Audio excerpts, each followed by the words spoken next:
Hello, and welcome to Conversations with Tee Adeyemo. He's not a stranger to Edmonton, he's Brian Michael Jean. He is MLA. He's a Canadian politician who has served as MLA for Fort McMurray Lac La Biche since March 16, 2022.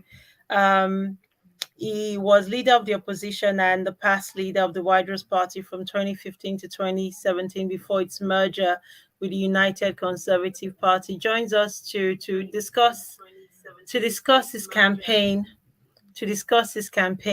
Welcome, Brian. Thank you so much for joining conversations this evening. Thanks, T. Thanks for having me. And when I say this evening, I'm somewhere in Dublin, so it's 7 p.m. right here, 7:08, and I know it's just afternoon where you are. Um, Well, it's noon so in it's noon in Alberta. it's noon in Alberta. Now, do you feel you still have the momentum that you had March 16, 2022, when you won the race at Fort McMurray Lac La Biche? Well, it's difficult to tell. I mean, we will have an opportunity to see what happens.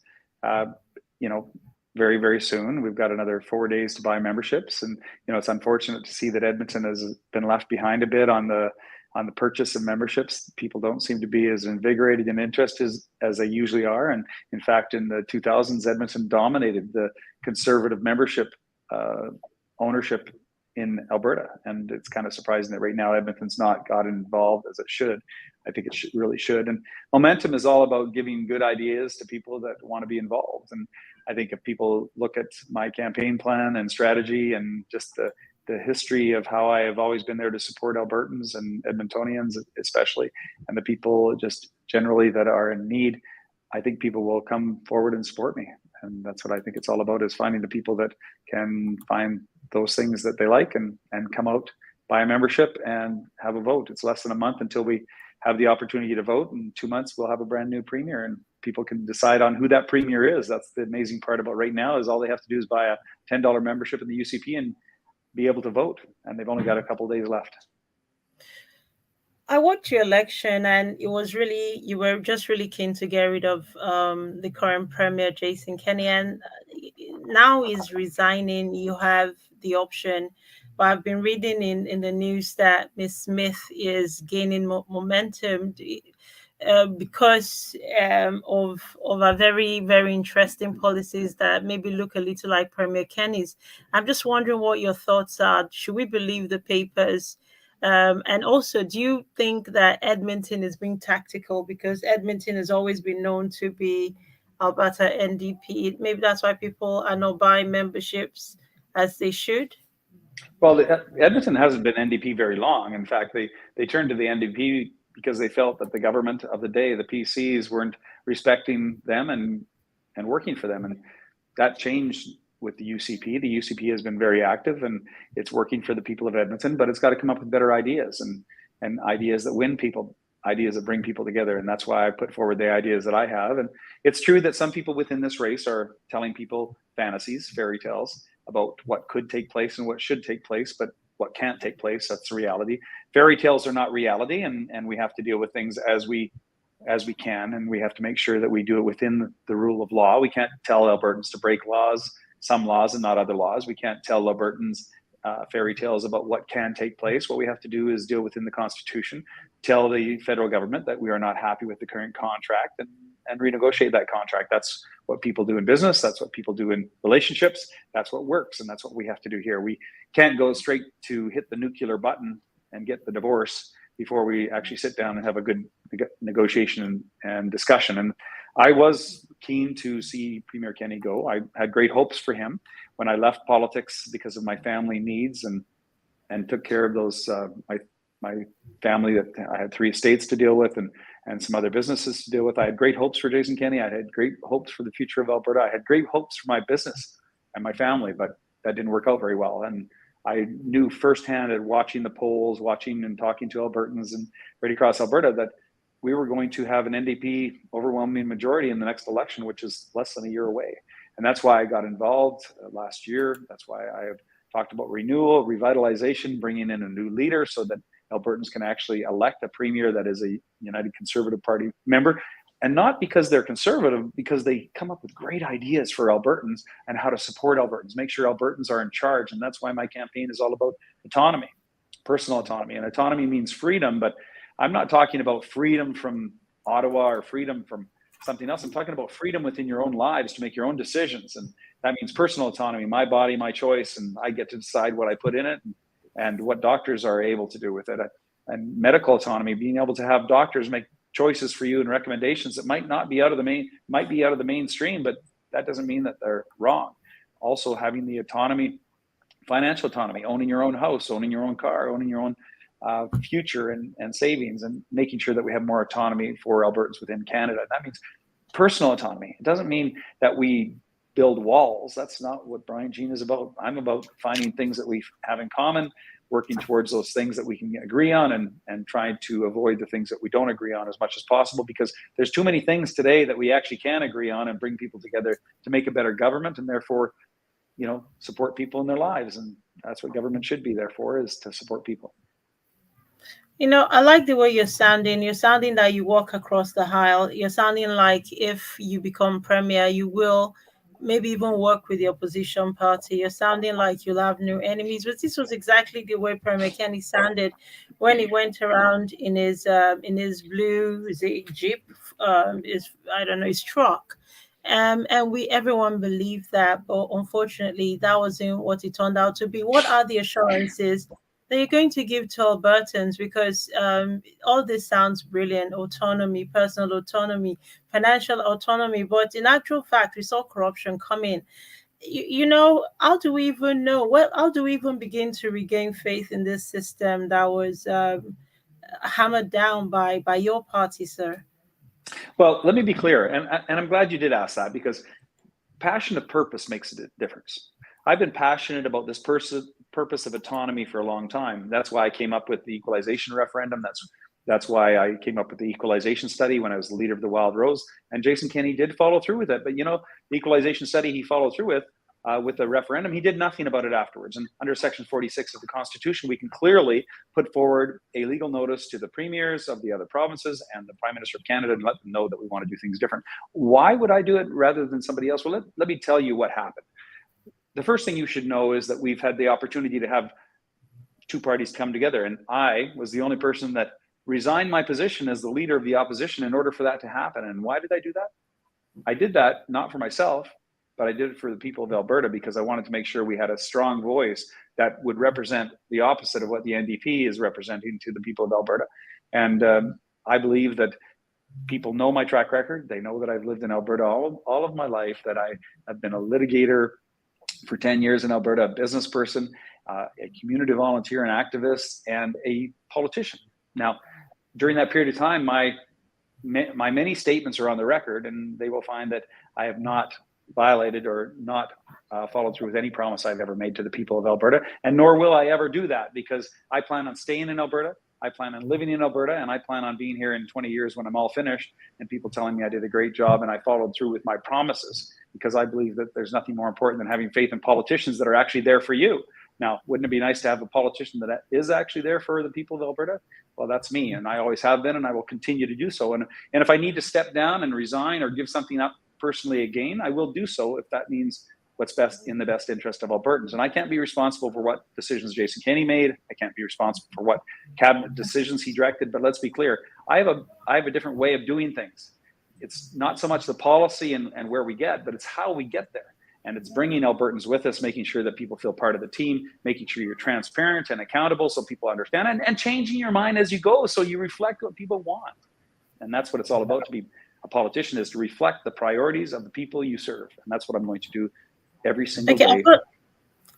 Which is absolutely lovely. They say here in Dublin or in England, lovely, lovely, lovely. Brian, you speak very well, and you're converting me. You're turning me into a believer. I want to consider autonomy. That's great. How I wish do you could you vote. prevent? I wish so too. I'm still on the fence here, but my views don't count. I'm not Alberta. I'm hoping that our content will draw your party members, because this is going to be decided by the 130,000 people who bought your membership. and they are going to determine the fate of the whole of Alberta, which doesn't seem quite fair. But there you Two have percent it. of the That's the system. population. The 2% two of the percent of the population. Isn't it population crazy? Yeah. determine. Yeah, I mean, so we've just got to live with that. I've got to ask you a question about autonomy. What are you going to do for BIPOC, Black people, Brown people being autonomous? One, two. What are you going to do to prevent?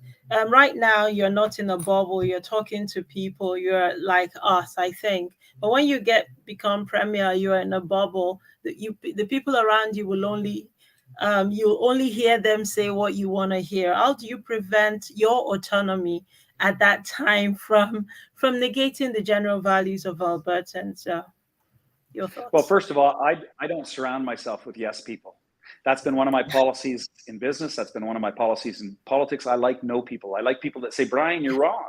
You should do it this way, or you should do it that way. And I like that discourse. When people are sitting around, and people can tell you that have been on my team before, when they're sitting around and we're making decisions at 6 or 7 o'clock in the morning, I make sure that everybody gives their input. I make sure that everybody talks about what we're doing, because every decision is important, because we need to reflect as many people as possible. I think politicians need to be the example of the rest of the country or the province. And in this particular case, I want to be clear to you that I have family members, children of my brothers are Aboriginal in nature and Indigenous people. And if any group in Canada has felt the racist effect by groups of individuals, it's them. And I will not tolerate racism in any form by anyone that is close to me or anyone in Alberta that I can possibly stop. I will speak out against it, because truth to power and truth to things like racism is absolutely essential by the people that are leading us. And if we make sure we tell people that that kind of behavior is unacceptable by anybody, then hopefully sooner or later people don't do it, because it truly is unacceptable. And we've all seen examples of racism, and no racism by anyone towards anyone is acceptable in any way. And politicians need to take that step very clearly and empathetically to the people that they're serving and the people that do those things that just can't happen. So what will you do to? I know you don't surround yourself with yes people, but I get that much. But right now, Alberta's anti-racism plan seems just to be vague, and I like that you're coming across as diverse enough. Your bubble is not just filled with white, middle-aged Caucasian men. You also have Indigenous and maybe hopefully African people from African descent advising you and just helping you Sister-in-law. run your campaign right now. So your And I do. sister-in-law is And I think that's a right. very, I'd like to say this to you, that I actually go to Edmonton and Calgary and the surrounding communities in rural Alberta and look for people of all backgrounds, because the only way that you can properly serve everyone is to make sure people in your team are from all backgrounds, so you have a different perspective. And we do have that. We have the biggest team I've ever had in politics in 20 years is now right across the province of Alberta. I have a lot of people that are from diverse backgrounds, new Canadians, people that have been here many generations. And I think it's about serving all Albertans, not just a few. And people that play that kind of politics of just, they're not accepted in my party and never will be in my movement. My movement is for all Albertans, not just some of them. Okay, I like that. Let's really move on quickly here. Anti-racism plan. What are your plans? Do you have any policy statements regarding anti-racism? Well, the first one I have, and I've always had, is to speak out immediately when racists come forward with comments. And I have done that on social media, and I have done that publicly a number of times. I want to make sure that all Albertans recognize that, the 30 cents off a liter of gas, buying the least expensive, gas and diesel in the country. Well, that's for every Albertan. Making sure that their transmission and power line costs are actually reduced by 1/3. That's for every Albertan. Making sure that every Albertan has a lower cost on everything that they touch means that all Albertans are treated equally, and that they have the right to use that money in their pockets for their priorities. And that's what autonomy is about. Autonomy means freedom of choice, and people can't have freedom of choice without having money in their pockets. So I believe that the Alberta government should take less money from Albertans, leave more in their pockets, let them make the decisions they want. And to me, that's the greatest equalizer there, is to make sure that Albertans have the money they want to spend on their own priorities. And that means community priorities too. Remember, my autonomy is not just, my theme for my campaign is not just autonomy for Alberta and Albertans. It's about autonomy for communities, whether you're from one country in the world or another country in the world, whether you're Filipino or a Christian, or you're not a believer, or you're a Buddhist, or you believe, you believe in something else that that somebody else doesn't look at as being a priority. Well, that doesn't matter, because your priorities in your community is what I'm going to protect. And that means whether you're from Nigeria or Ethiopia or Fort McMurray or Janvier, or a small community in the Northwest Territories that come to live in Fort McMurray or come to live in Alberta, you deserve the right to have your community have their priorities be your priorities. And that's what I'm going to protect. And I believe that the beautifulness that is Alberta is based upon all of the different cultures that come to Alberta to create Albertans. And what an Albertan is a person that wants to come and live in Alberta and lives here. And I want to encourage people from right across the world to come to the greatest place in the world, which is right here in Alberta. Yes, sir. Thank you so much for that. Your anti-racism policy, I must have missed it in all of that. Maybe we'll come My back. anti-racism policy is to make sure that everybody is treated equally, that we make sure we take care of people that fall through the cracks, that people are not in any way allowed to be racist to others in the community. I need to thank you. Okay, that was clear. I need to ask you a question. Everyone talks about constitutionality of, fairness and all this other stuff. But what hurts me the most is many people are dying under under inflation, under high cost of buying gas, under high cost of buying food. But politicians don't seem to be talking about it. They seem to be more interested in getting a fair deal for us and Ottawa. So it's coming across to me like the poor people, regardless of their race, are dealing with trickle down policy of the UCP.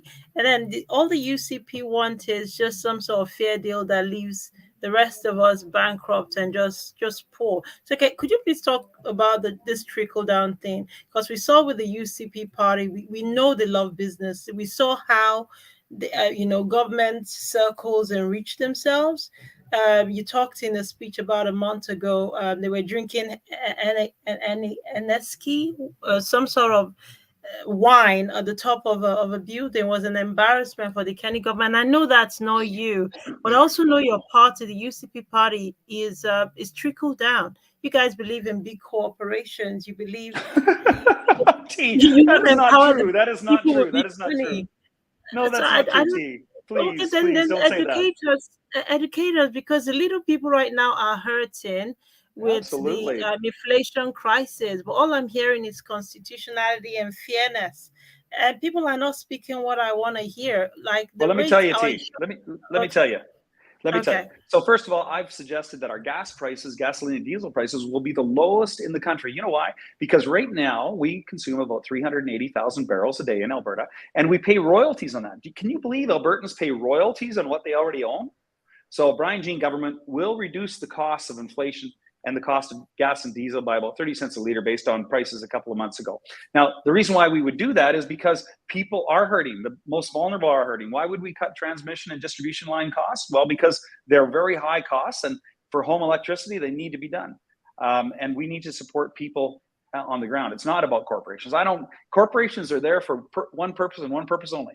That's to employ Albertans and give them the best job and the best quality of life they can possibly do. Corporations are not good for anything else, and I don't work for corporations. I work for the people of Alberta. I've made that clear all of my political life. Corporations are there simply to serve Albertans and the government of Alberta. I'm about lowering costs for Albertans. It doesn't matter What where about you live, whether you live in the Edmonton or trickle Calgary. down thing? Am I wrong the way I understand the trickle down philosophy that let's You're help talking about big trickle business? down economics, trickle down Yeah, economics? yeah. Let's help big business grow. Let's put more money in the hands of corporations. No, Where do you stand? that's not my Am I theory, misunderstanding and something? frankly, trickle down economics is about making sure that it trickles down to the people that matter, which is Albertans, and that's what I'm about. But I mean, there's different ways to deal with it. Never I don't happened. believe in corporate handouts. I don't believe in giving corporations big money. What I do believe in is employing Albertans, getting them the best jobs possible, making sure those jobs are in technology and education and oil and gas and all of these growing opportunities, because oil and gas is a growing opportunity. It's not about combustion engines. I mean, the glasses you're wearing are made out of petroleum products. The computers have petroleum products in them. That's the future, and that's what I want to see Alberta transition into and transform into, is the opportunity for the oil and gas sector to look at the next century and the century after that and the century after that and create those jobs, so we actually have a competitive advantage, but bring the rest of the world on with us. We produce oil and gas better than anybody else on the entire planet.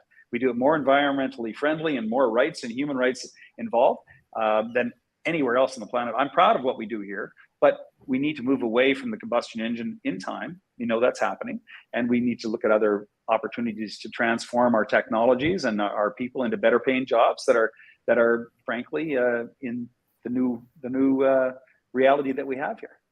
And that means climate change. That means dealing with people. That doesn't mean supporting corporations, except to the point of where they employ more Albertans.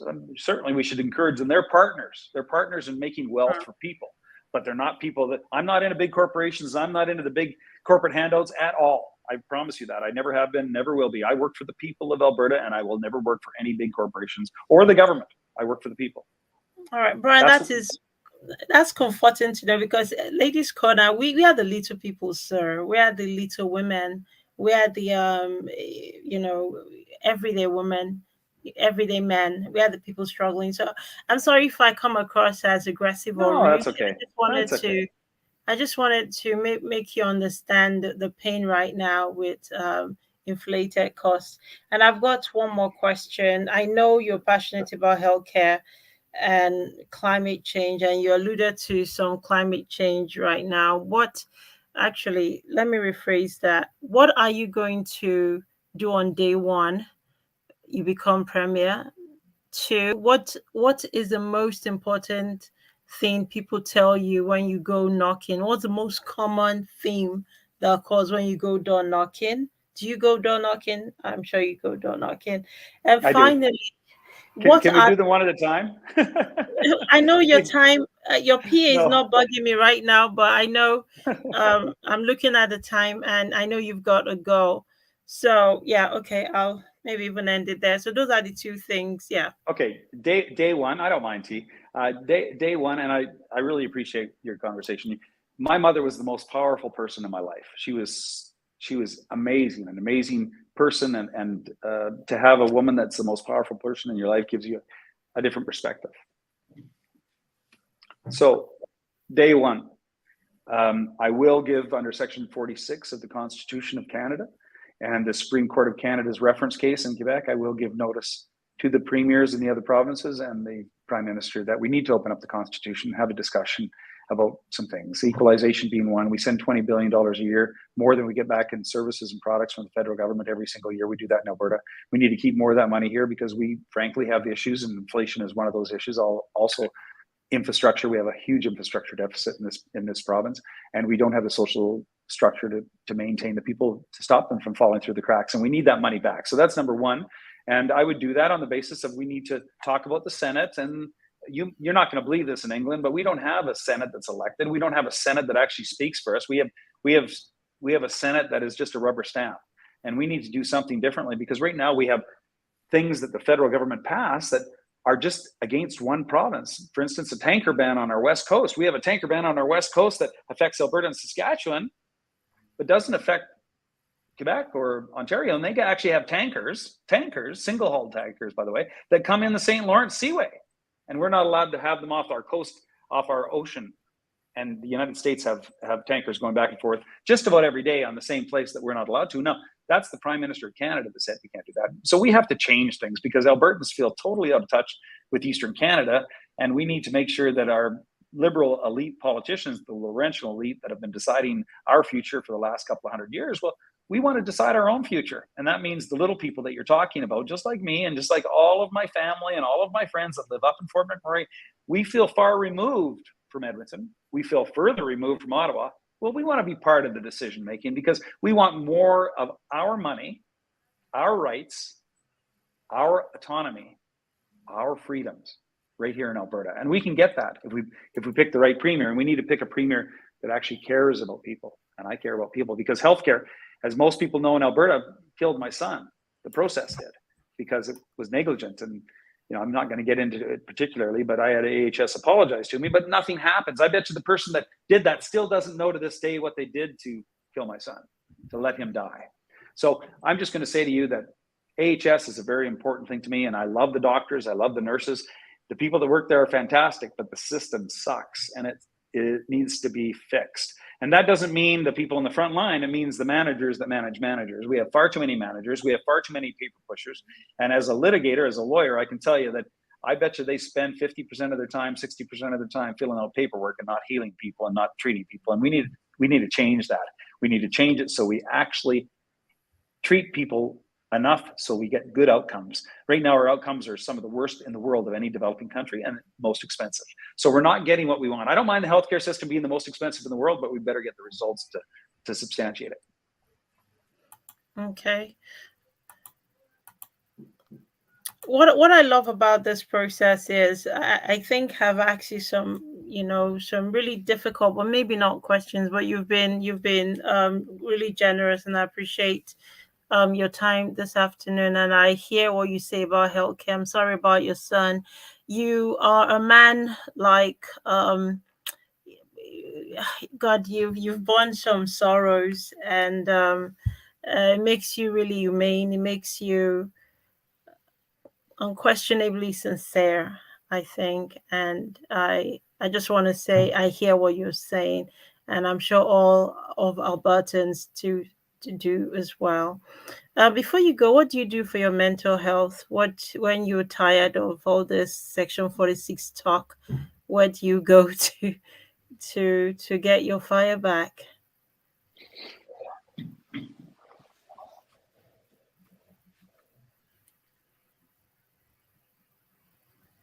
I have a 3.5-year-old daughter.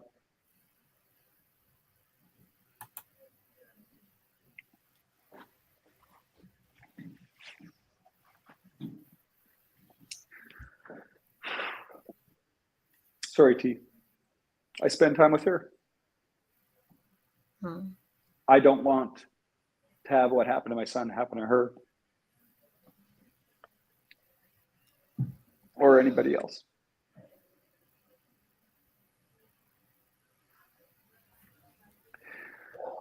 Healthcare is just like our government.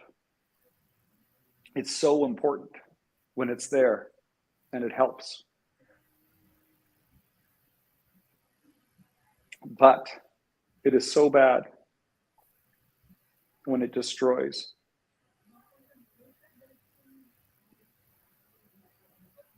We need to fix our government, and we need to fix our healthcare system.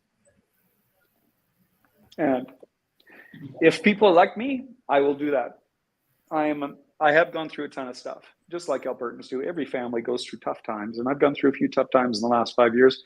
But I have passion of purpose to make things better for Albertans. And this constitutional talk, it's just a tool to make Albertans freer. It's a tool to make people in Alberta happier. It's a tool to make people more prosperous.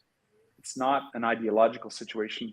My only ideological situation is to make Albertans feel that their government is there for them, just like their healthcare system. Thanks, T. I better get going. I really appreciate talking to your listeners. Thank you for your support. And please, if people can, buy a membership by Friday. That's the last day. And if you don't buy a membership, you cannot pick your premier. And there are a lot of people running right now. And I think a lot of people in Edmonton would not be very happy if they learned about some of the policies that a couple of front runners are deciding to bring into Alberta. I don't think they'd be happy. And I would highly recommend the people of Edmonton and Calgary and right across the province get involved. It's $10. Go to brianjean.ca or ucp.ca, unitedconservatives.ca, and buy a membership. Be involved. This is your life, and you should decide on its future, not a politician. You should.